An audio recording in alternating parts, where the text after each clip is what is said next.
This is probably the weirdest crime I've ever heard of. And it all starts with this guy, Jon. And Jon is around 40 years old during this time, living in Colorado. And Jon, he works with a lot of dead bodies. He's in the funeral business. And Jon, like a lot of people, he really wants to make money any way he can. And so one day in 2019, he finally gets that opportunity. Because at the funeral home, some of the makeshift refrigeration units they use for storing the bodies, they stopped working properly. And so the bodies, they're not being refrigerated like they're supposed to. And I guess Jon, he doesn't want to spend the money to fix all of this because instead of making the repairs like a normal human being would, he just continues to store the bodies in this facility anyway. And so these bodies, which are not being properly refrigerated, they just start decomposing. And no one realizes this is what's going on because I think it's just him and his wife working there. And this is great for Jon because now he's making extra profit because he still charges clients the same amount he did before,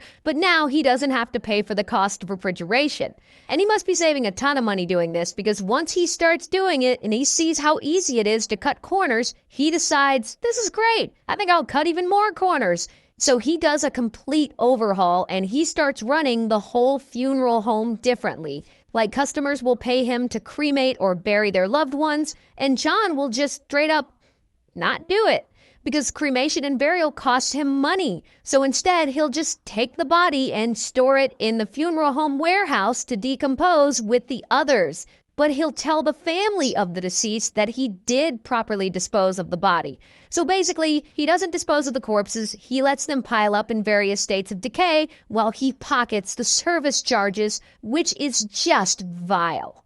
Sometimes he'll go as far as to give the grieving family members an urn that's supposed to be filled with loved ones' ashes, but instead Jon will fill it with dry concrete mix. So these poor people think that they've got their grandma in an urn and it's basically just sand and gravel. And at least 2 different times, he delivers the wrong body for burial. And he'll hide the mistake from the family because the caskets are closed, so they'll never know. So he's just like, here's your loved one's body, and it's another random person's body instead.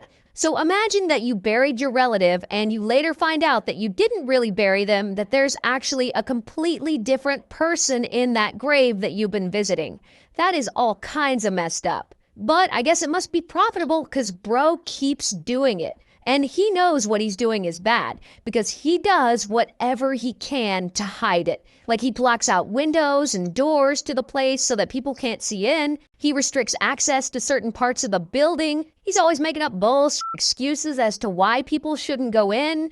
And over time, the funeral home starts to smell. Because of course it does. There are bodies constantly piling up and decomposing in there. And so he has to make up excuses as to where the smell is coming from. And he's like, oh, I've been studying taxidermy. That's why the place stinks all the time. And I guess people believe him.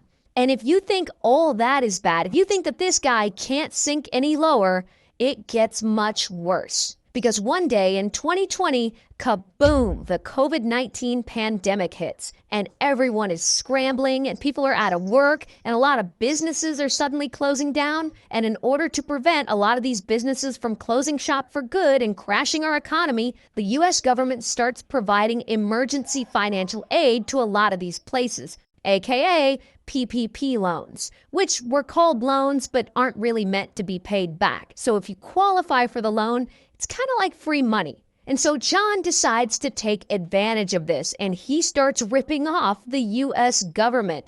And so Jon, along with his wife, this woman, Carrie, Jon and Carrie run the funeral home together. So she's involved in all this too, allegedly. And so Jon and Carrie, they start submitting PPP loan applications using false information. But boom, it works. Suddenly they got free COVID-19 relief money in their pockets. And then in 2021, I guess they start to run out of room from all the bodies piling up. And so they go and they buy a second funeral home location. I assume with some of that PPP money, which, speaking of PPP, they also get another big payment of COVID relief money that same year. Then the next year in 2022, they get a third payment from the PPP loan program, giving them a grand total of $882,000 in government relief funds alone over the past 3 years. So now, of course, Jon and Carrie have a lot of money. Money that they scammed from the government, money that they saved from not properly storing the bodies they're supposed to store. And you know they're not going to spend this money on repairing the refrigeration equipment or whatever. No, no, no. They're spending it on some bullshit for themselves. Like they got a new GMC Yukon and a new Infiniti. They buy themselves stuff from Gucci and from Tiffany's. They buy $31,000 in crypto. They take trips to Las Vegas and trips to Florida. They even blow some of that money on laser body sculpting, which I don't know what the hell that is. All the while, their customers' loved ones' bodies rot in their unrefrigerated buildings. And so, like, Jon and Carrie are so shameless that they're buying luxury things for themselves and no one appears to notice. So it seems like these two are just never gonna get caught. Until 2023, when it all starts to fall apart. Because Jon and Carrie apparently run a green funeral home, which is supposed to be environmentally friendly, which means they don't use regular embalming fluids. So, like, these bodies stink, like, really bad. Like, they apparently stink way more than normal bodies would. And one day, the sheriff's office in the county where Jon and Carrie's second funeral home is located, they get a call from someone reporting about a horrific odor. An odor coming from the funeral home. The next day, the Colorado state government hits Jon up, and they want to check out Jon's funeral home because there had been a report that it stinks. And Jon, he tries to bullshit them like, oh, no, I was learning taxidermy there. But whatever. Eventually, they get a warrant to search the place, and the FBI from Denver shows up one day, and they finally get inside, and they find 190 bodies. 190 bodies all stacked up on top of each other in this small bug-infested building. Some of them had been dead for years. Some of them had been sitting there since 2019, which means that they had been sitting there for over 4 years. And now, allegedly, Jon and Carrie are like, oh shit, they're on to us. And they flee from Colorado all the way down to Oklahoma. However, it is no use. They can't run. The FBI tracks them there. And so, bam, they get arrested. Here's Jon's mugshot. And also, here's Carrie's mugshot. And like, it's wild because if you go to their Instagram account, by the way, because the funeral home, I guess, has an Instagram account for some reason, you can see angry customers leaving comments like, what did you do with my mother's body? And bastard, those poor families are having to suffer not knowing where their family members' remains are.